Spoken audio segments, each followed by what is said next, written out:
Hey guys, it's Bank about PC Gamer here, and about to give you a little preview of the Quantum Break update 2.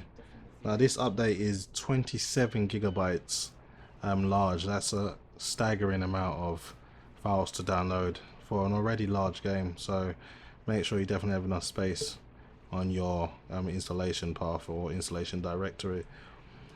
Now, my one installed without me knowing, so that's fine. What I want to do is talk about some of the new features that they've implemented in the game. I will give you a link to the changelog in the description, as there's far too many to go through manually. So when I first got the game, these options were not available, and the options are film grain effect. You had no option of removing that, and upscaling.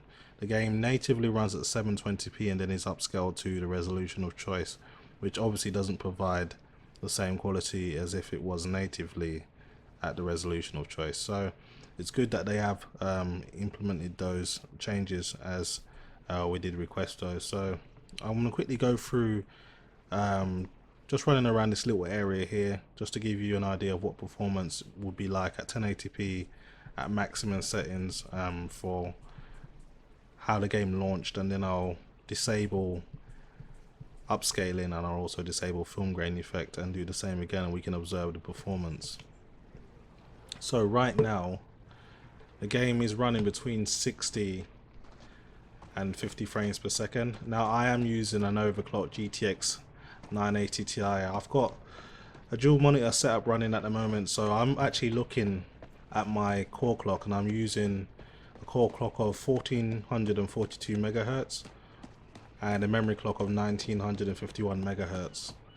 I am happy to report that the GPU load is at 100%, so it is fully utilizing the graphics card. That's definitely not an issue.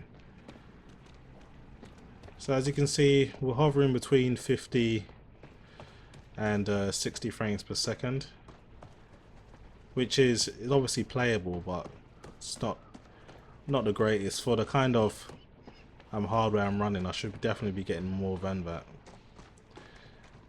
So what I'm going to do now is go back into the options and change film grain effect to disabled and upscaling disabled. So this will definitely make the game look a lot better, because now it's natively scaling at 1920 by 1080.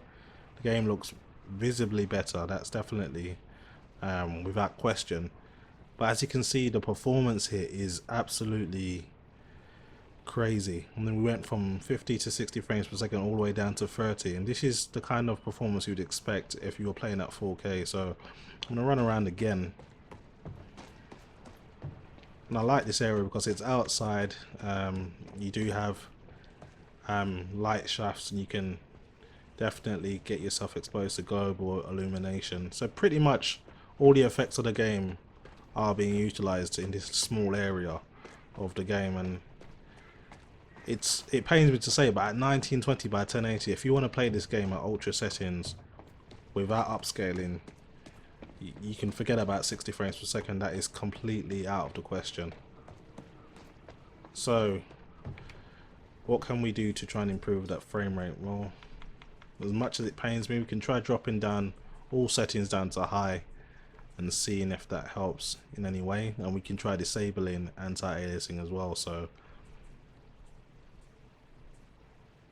let's see how that affects the frame rate. So frames jump up to between 40 and 50 frames per second, so we get about, say, a 15 frames per second increase. So running around again, still cannot hold 60 frames per second. That is absolutely shocking. And this is a GTX 980Ti overclocked, paired with an Intel i7 5960X, which is also overclocked to 4.5 gigahertz with 32 gigabytes of DDR4 running at 2666 megahertz. So this is a really high-end system.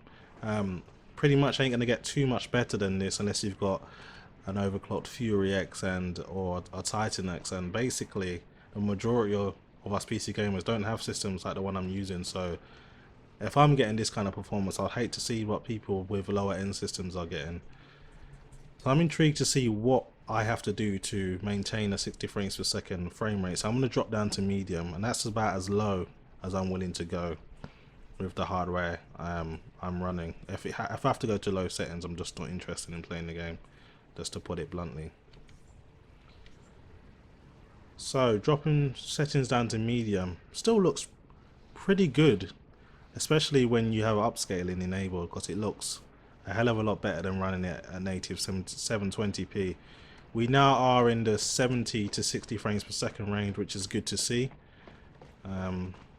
So it would seem if you want to play this game at 1080p, at its native 1080p with upscaling disabled, you will need to play at medium settings if you've got a similar spec machine as I'm running now, which is pretty disappointing to say the least. I'm obviously happy that Remedy have decided to respond to criticism and try to make the game a lot better for us PC gamers. They have made the game more stable as well, but to put it bluntly, the game is way too demanding or just completely unoptimized, and for us gamers that really value a 60 frames per second silky smooth frame rate, it's kind of something you're never going to be able to achieve with the current hardware available, because SLI and Crossfire do not work in this game as far as I know. So that was just a quick look at the Quantum Break update to performance and some of the changes. I'm really happy that upscaling has been this, well, we have the opportunity to disable that now, and also film grain effect as well.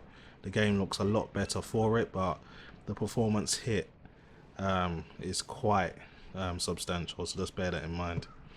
Anyway guys, that's pretty much it for me. Hopefully you enjoyed the video, and thanks for watching.